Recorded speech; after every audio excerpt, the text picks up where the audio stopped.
मेरी नजर से तुम देखो गद्दार नजर वो आए, तुम्हारी नजर से तुमने खुद देखा कि तुमको स्वयं कौन गद्दार लग रहा है। तो कुणाल भाई ने तो किसी का नाम लिया ही नहीं, इसमें उनकी क्या गलती। कुणाल कामरा के फ्रीडम ऑफ एक्सप्रेशन को सपोर्ट देने हमने रैंटिंग बोला जैसे लो आईक्यू पेड पॉलिटिकल इन्फ्लुएंसर्स को ही एक्सपेक्ट किया था। अब दोस्तों देखिए, ये तो वही बात हो गई कि एक तो चोरी ऊपर से सीना चोरी। मतलब डार्क कॉमेडी के नाम पर आप हमारे देश के नेताओं को गद्दार, रिक्शा वाला, तानाशाह और दोगला कहकर निकल जाओ, और फिर जब आपकी डार्क कॉमेडी आप पर भारी पड़ने लगे तो अपॉलॉजी के नाम पर ये 4 पन्नों की सस्ती कॉमेडी लाकर परोस दो। गजब की बेशर्मी है ये तो। कुणाल कामरा जैसे लोगों से स्टैंड अप कॉमेडियन का बैच छीनकर ऑपोजिशन पार्टियों के मोर्चे में डाल देना चाहिए, क्योंकि पॉलिटिकल कॉमेडी के नाम पर नेताओं को गालियां देना तो इनका मनपसंद जॉनर है। जुड़ा हूं मैं, कातिल भी हूं, सब घोटालों में शामिल भी हूं। एमपी चुराना, वॉइसेस दबाना, एमपी चुराना, वॉइसेस दबाना, बस यही मेरा कसूर। वादों से अपने मुकरता नहीं, पूरा उन्हें कभी करता नहीं।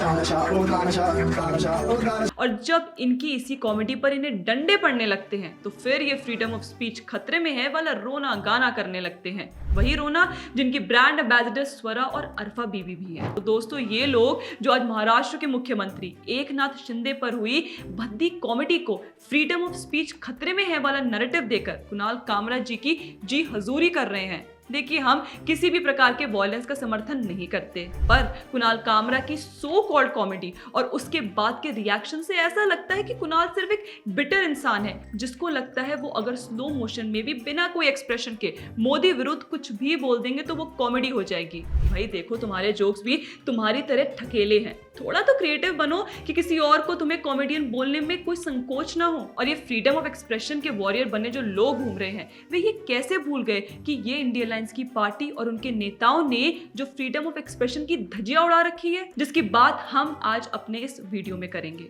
सबसे पहले शुरुआत महाराष्ट्र से ही कर लेते हैं। 14 मई 2022 मराठी एक्टर केतकी चिताले को उस समय की एसपी, कांग्रेस और शिवसेना यूबीटी सरकार ने केवल इसलिए गिरफ्तार कर लिया क्योंकि उसने फेसबुक पर शरद पवार के खिलाफ कुछ आपत्तिजनक पोस्ट कर दिया था। इसके बाद चलते हैं 11 सितंबर 2020 की तरफ, जब भारतीय नौसेना के एक जवान को शिवसेना यूबीटी वर्कर्स ने जमकर पीटा, केवल इसलिए क्योंकि उसने व्हाट्सएप पर उद्धव ठाकरे और उनके सहयोगी शरद पवार और सोनिया गांधी पर सटायरिकल कार्टून शेयर कर दिया था।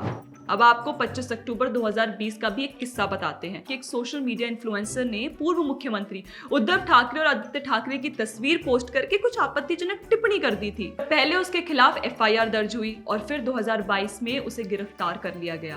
दोस्तों, कुछ ऐसे उद्धव ठाकरे की सरकार अपने समय ये so called freedom of expression को सेफगार्ड करती थी। तब ये टूलकिट गैंग को इस बात से कोई दिक्कत नहीं होती थी। कर्नाटक में भी पिछले साल ऐसे ही 2 सोशल मीडिया इन्फ्लुएंसर्स को अलग अलग समय केवल इसलिए गिरफ्तार किया क्योंकि उन्होंने वहां के कांग्रेस के मुख्यमंत्री सिद्धारमैया के खिलाफ सोशल मीडिया पर कुछ वीडियोस पोस्ट कर दी थी। वैसे बंगाल की ममता बनर्जी भी ऐसी ही गिरफ्तारियों और एफआईआर करवाने में पीछे नहीं रही हैं। 19 अगस्त 2024 को एक सेकेंड ईयर की बीकॉम स्टूडेंट कीर्ति शर्मा को कोलकाता पुलिस ने केवल इसलिए गिरफ्तार कर लिया क्योंकि उसने अपने सोशल मीडिया हैंडल से ममता बनर्जी के खिलाफ 2 स्टोरीज पोस्ट कर दी। 8 जनवरी 2024 को BJP IT cell chief Amit Malviya के खिलाफ भी ममता बनर्जी सरकार ने एफआईआर केवल इस बात पर दर्ज कर दी क्योंकि उन्हें ये स्टेटमेंट दे दिया था कि ED has issued a lookout for Sheikh Shahjahan, the dreaded criminal and one of Mamata Banerjee and her nephew Abhishek trusted henchman.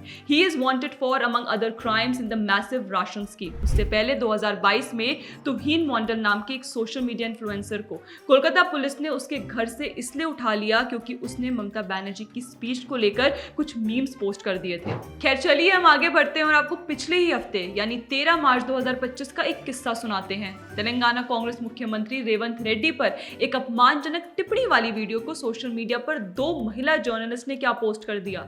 वहां की हैदराबाद पुलिस ने तुरंत इस पर एक्शन लेकर उन्हें गिरफ्तार कर लिया। और रैंटिंग गोला जी जो कामरा के पक्ष में आ खड़ी रही हैं, उनको खुद को याद दिला दें जब उन्होंने समाजवादी पार्टी के नेता अबू आजमी को माफी मांगी थी और कहा था कि उनकी वो आजमी को क्रिटिसाइज करने वाली वीडियो एक ट्रायल स्क्रिप्ट थी। में पिछले 15 साल में ड्रग्स की समस्या बढ़ने के साथ साथ एक और चीज कॉमन है। पिछले 15 साल से यहाँ का सपा का एमएलए अबू आसिम आजमी, इसने पिछले 15 साल में ड्रग्स की कार्रवाई करने के लिए पुलिस को एक भी लेटर नहीं दिया है। अबे तेरा एक ही तो काम है और अगर तुझसे वो भी नहीं हो रहा तो त्याग देना फिर कुर्सी। क्यों गोला जी? मेरी नजर से तुम देखो गद्दार नजर वो आए। तो दोस्तों ये जो टूल किट इकोसिस्टम का सेलेक्टिव आउटरीच है वो केवल इस बात पर निर्भर करता है कि डार्क कॉमेडी में प्रोटैगनिस्ट कौन है। अगर अपने साइड के लोग हैं तो आप किसे भी जितनी गालियां दो सब चलेगा, पर अगर आपकी विचारधारा के विरोध किसी ने आपको टोक दिया तो फ्रीडम ऑफ स्पीच खतरे में है वाला रोना गाना शुरू कर दो बस।